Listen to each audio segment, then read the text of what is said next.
তারা মেম্বার বাড়ির উদ্যোগে 11তম বার্ষিক তাফসীরুল কোরআন মাহফিলের সম্মানিত সহসভাপতি হযরত উলামায়ে কেরাম, মুরব্বিয়ানে আযম, প্রাণপ্রিয় যুবক ভাইয়েরা, স্নেহের ছোট ভাইয়েরা, পর্দার অন্তরালে অবস্থানরত মা ও বোনেরা, আল্লাহ রাব্বুল আলামিনের দরবারে লাখ কোটি শুকর যে মহান রাব্বুল আলামিন আপনাকে আমাকে আজকের এই সুন্দর পরিবেশে বেহেশতের বাগানে শেষ অধিবেশনে বসার তৌফিক দান করেছেন। শুকরিয়াতান সবাই বলি আলহামদুলিল্লাহ। ফেরো নেকের আমল করো, চোখের পানি ছাড়িয়ে কান্দো। আমার মাওলার কালাম সত্য, আল্লাহর হাবিবের কথা সত্য। আমার নবীজি বলছেন কবর রাউযাতুম মিন রিয়াজিল জান্নাহ। কারো কারো কবরটা জান্নাতের বাগান হইয়া যাবে, আবার কারো কারো কবর জাহান্নামের আগুনের কুয়া হইয়া যাবে। জাহান্নামের আগুন শুধু আগুন না, এক একটা নাফরমানের কবরে সাপ বিচ্ছু জমা হয়ে যাবে। বাবার নিরানব্বইটা সাপ। আল্লাহ আল্লাহ। ইসাক রহমাতুল্লাহ আলাইহি এক ডিসি সাহেবকে বলছিল, ডিসি সাহেব আপনার ঘুমানোর সময় মশারি টাঙ্গেননি? ডিসি সাহেব বলছিল, হ্যাঁ হুজুর মশারি টানাই। বলে কেন? মশার কামড়ে ভয় লাগে, ঘুম আসতে চাই না। আল্লাহর কুতুব বলছিল, ডিসি সাহেব আপনার তো বডিগার্ড আছে, পুলিশ আছে, ওই বডিগার্ডের পিস্তল আর পুলিশের বন্দুকি ওই পাই নাই মশা? না না হুজুর, মশা তো পিস্তল আর বন্দুক ভয় পাই না। তখন আল্লাহর কুতুব বলছিল, ডিসি সাহেব দুনিয়ার একটা ছোট্ট মশা, এতে যদি পিস্তল আর বন্দুক ভয় না পাইয়া মশারির ছিদ্রের ভিতরে ঢুকে যায়, আপনার ঘুম ডিস্টার্ব করতে পারে। আর একটু ছোট মোটা কাম দিলে, কামড় দিলে চুলকায় আর ব্যথা করে। কবরে যেন একটা নাফরমানের কবরে সাপ বিচ্ছুগুলো কটপট করে কামড়ে থাকবে, কেমনে সহ্য করবা? ভালো করে বুঝিয়া চিন্তা করে কবরে যাইয়া এমনি ডিসিশন একটা চিৎকার দিয়ে হুজুরের হাতে দিয়ে গলায় ধরিয়া কান্দে বলে, হুজুর জাহান্নামের আগুন আর সাপ বিচ্ছুর কামড় সহ্য করার ক্ষমতা কোনো মানুষের নাই। হে বাবারা, আমি কয়েক বছর আগে আপনাদের করিমগঞ্জে আসছিলাম, আর বয়ান করে স্টেজ থেকে নেমে গাড়ির দিকে যাইতে আসি, একজন পুলিশের দারোগা কি করে সেরকম ভাবে দাঁড়ায় দাঁড়ায় আমার আলোচনা শুনতে আসছিল। বয়ানের পরে আমার পিছন দিকে জামা ধরছে, হুজুর দাঁড়ান, আপনার সঙ্গে কথা আছে। আমি যখন দাঁড়ায় তার দিকে ঘুরে তাকাইছি, ওই দারোগা আমার গলায় ধরে হাউমাউ করে কান্না শুরু করছে। আমি বললাম, ভাইজান এমন করে কান্দেন কেন, ঘটনা কি? হুজুর আপনি কবর আযাবের বয়ান শুনাইছেন, নাফরমানের শাস্তির বয়ান শুনাইছেন। হুজুর সত্য, কোনো সন্দেহ নাই। আমি বললাম, ভাইজান সত্য তো কথা ঠিক, আপনি কেমনে বুঝলেন? হুজুর আমি বুঝছি, একটা লাশ কবর থেকে তুললাম, ময়না তদন্তের দায়িত্ব বললো। কয়েকজন সিপাহী পুলিশ নিয়ে কবরে যায়, কবর মাটিটা সরাইয়া। হুজুর আমি কবরের ভিতরে যখন তাকাইছি, আমার জোরে জোরে কান্দার বলে খোদার কসম, হুজুর কবরের ভিতরে তাকাইয়া দেখি লাশের জিব্বাটা টান্না নাভির পর্যন্ত ঝুলাইয়া রাখছে। এ অবস্থা দেখে সহ্য করতে পারি না। হুজুর কবর আযাব সত্য, কোনো সন্দেহ নাই। আমার বাবারা, বন্ধুরা, পর্দা আল্লাহর মা বোনেরা, আমি চরমন আল্লাহর কুতুবের পক্ষ থেকে একটা রাখাল আপনাদের কাছে চলে আসছি।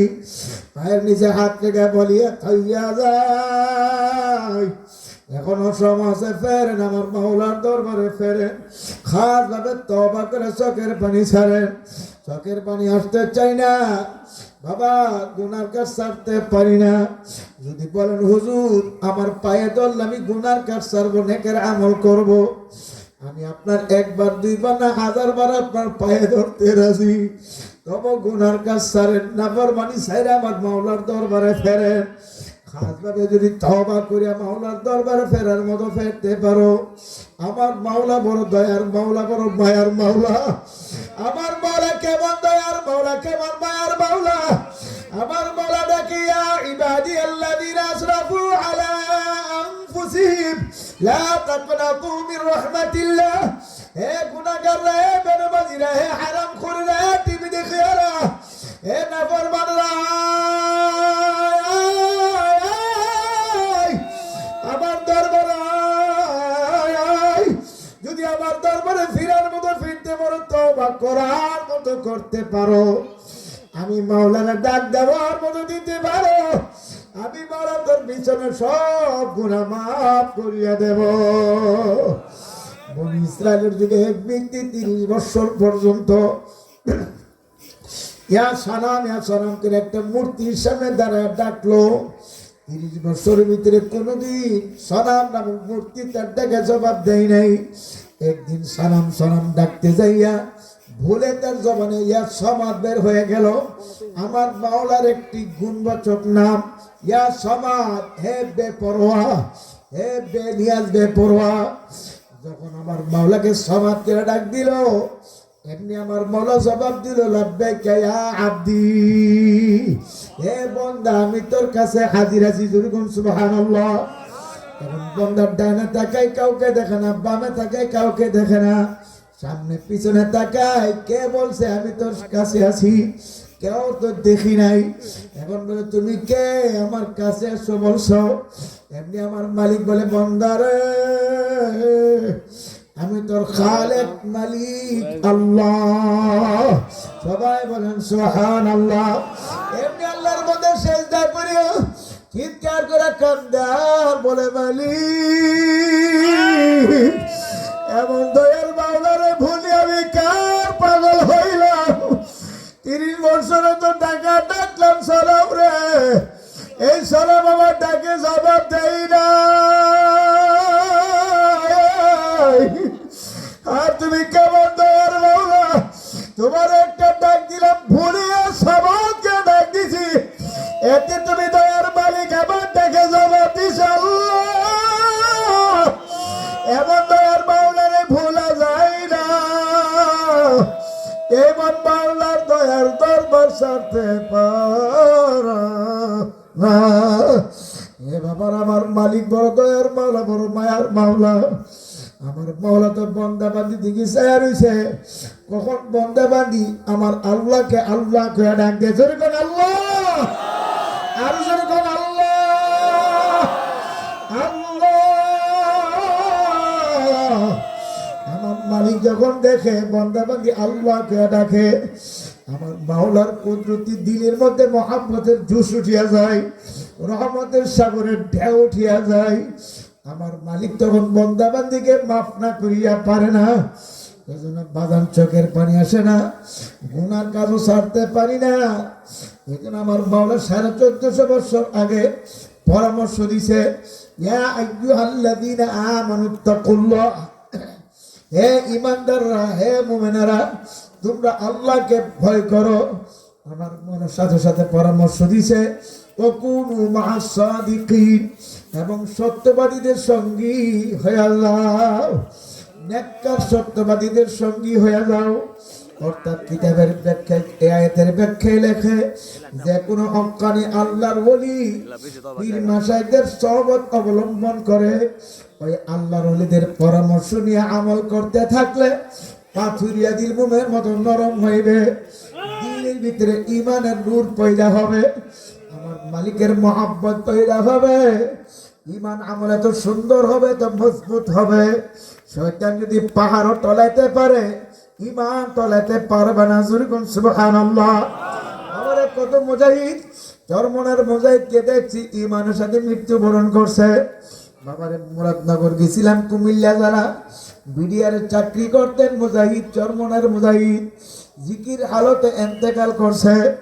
আমাকে তার ছেলেরা, তার আত্মীয় স্বজনেরা বলল, হুজুর আরে ওই যে বিডিআর আল্লাহর বান্দা ইন্তেকাল করছে, আর ইন্তেকালের সময় জিকির করতে করতে দুনিয়ার থেকে বিদায় হয়ে গেছে।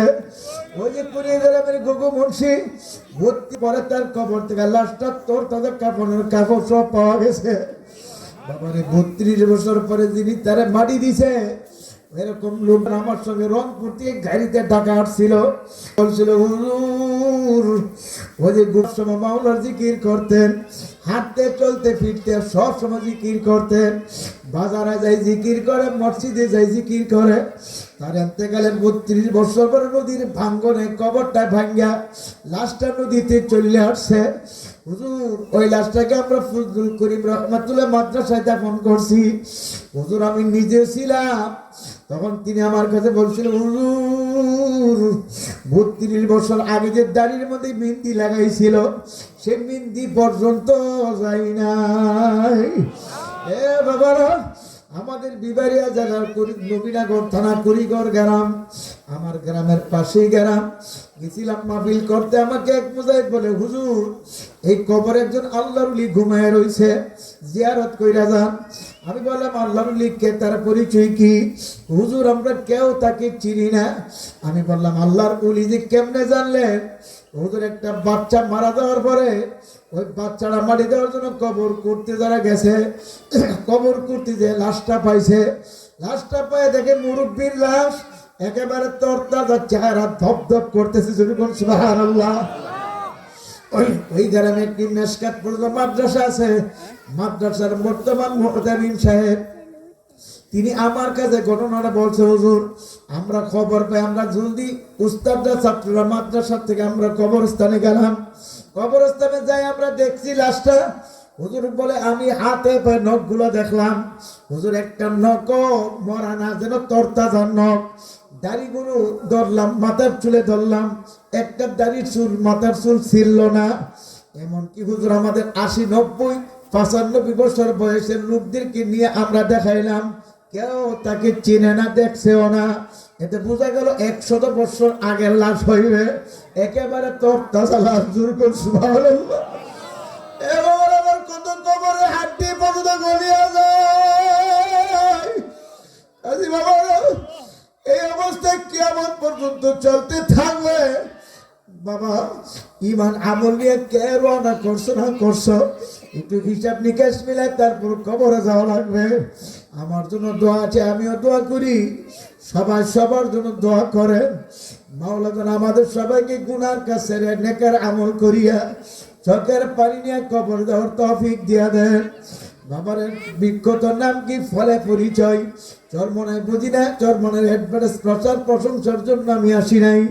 চরমনার ময়দানে যায় দেখছি হাজার লাখ পথ ভোলা মানুষ পথের সন্ধান পাইছে, কথা ঠিক।